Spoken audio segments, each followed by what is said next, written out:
리더가 한 말 때문에 따르던 사람들이 전부 등을 돌리는 상황, 상상 가시나요? 오늘 우리는 요한복음 6장을 통해 바로 그 극적인 전환의 순간 속으로 들어가 볼 건데요. 이건 그냥 옛날 이야기가 아니라 지금 우리의 선택과 믿음에 대해 아주 날카로운 질문을 던지는 이야기입니다. 자, 이 이야기의 결말부터 바로 보내드릴게요. 네, 충격적이죠? 그렇게 열광하며 따르던 수많은 사람들이 하루아침에 등을 돌렸습니다. 이 한 문장이 바로 오늘 우리가 풀어야 할 수수께끼의 시작점인 거예요. 대체 무슨 말을 했길래 이런 일이 벌어졌을까요? 어떻게 그 뜨거웠던 열광이 이렇게 싸늘한 외면으로 바뀔 수 있었을까요?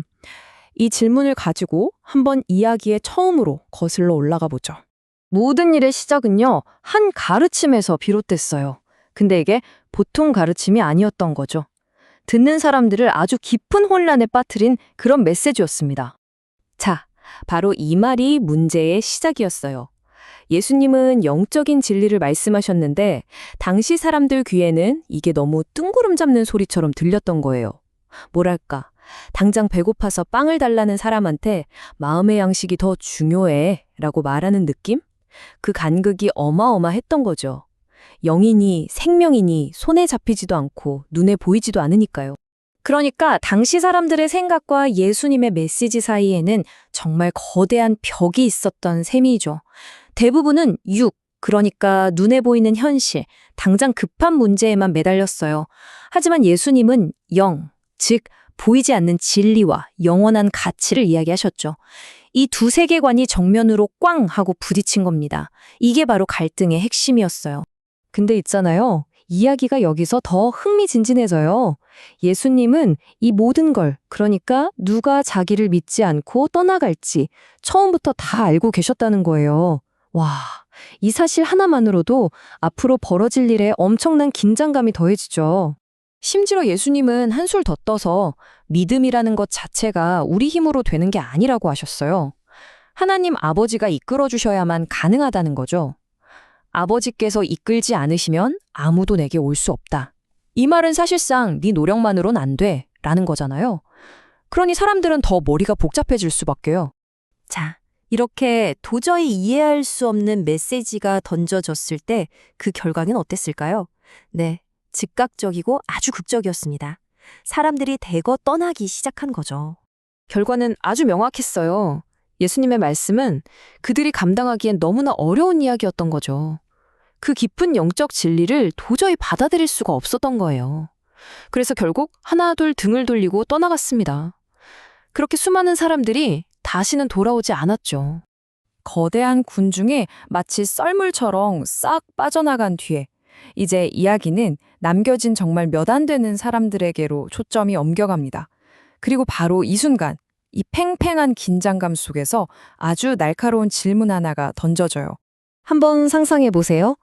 방금 전까지 시끌벅적하던 소음은 다 사라지고 텅 빈 공간에 오직 12명만 덩그러니 서 있는 거예요. 이 무겁고 어색한 정적 느껴지시나요? 바로 그 숨막히는 침묵을 깨고 예수님께서 남은 제자들에게 물으십니다. 너희도 가려느냐? 와, 이건 그냥 갈 거야, 말 거야 하는 그런 질문이 아니죠.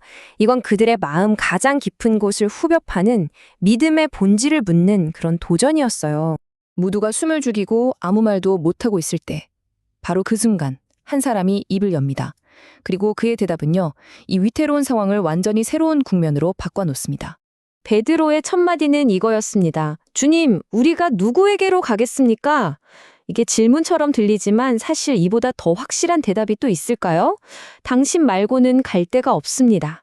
이건 뭐 거의 절대적인 신뢰의 고백인 거죠. 정말 아이러니하지 않나요? 수많은 사람들이 이건 아니야 하면서 떠나가는 바로 그 혼돈의 순간에 베드로는 가장 중요한 진실을 깨달은 거예요. 아, 다른 길은 없구나. 이 모든 어려움에도 불구하고 예수님만이 유일한 길이구나. 이건 확신한 거죠. 그리고 바로 이 말이 그의 고백의 활용점정입니다. 영생의 말씀이 주님께 있습니다. 보세요. 다른 모든 사람들을 떠나가게 만들었던 바로 그 이해할 수 없는 말씀이 베드로에게는 붙잡아야 할 단 하나의 진리였던 겁니다. 베드로의 이 고백은 그냥 그 순간을 모면하려고 툭 던진 말이 아니에요.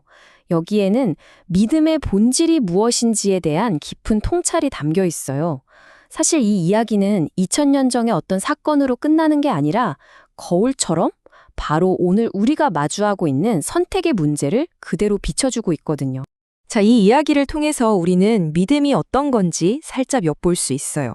첫째, 보이지 않는 어떤 인도로부터 시작되고요.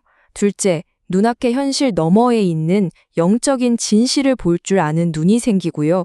그리고 마지막으로 모든 게 불확실하고 어려워 보여도 나는 여기 있겠다고 결단하는 능동적인 선택으로 완성된다는 거죠. 맞습니다. 그러니까 이 이야기의 핵심은 떠나지 마, 이게 아니에요. 훨씬 더 깊은 질문을 던지는 거죠. 그래서 당신은 왜 여기 머물러 있는가? 바로 이 질문에 대한 답을 스스로 찾게 만드는 거예요. 행동 그 자체가 아니라 그 행동을 하게 만드는 내 마음속 진짜 이유, 그 동기가 뭐냐고 묻는 겁니다.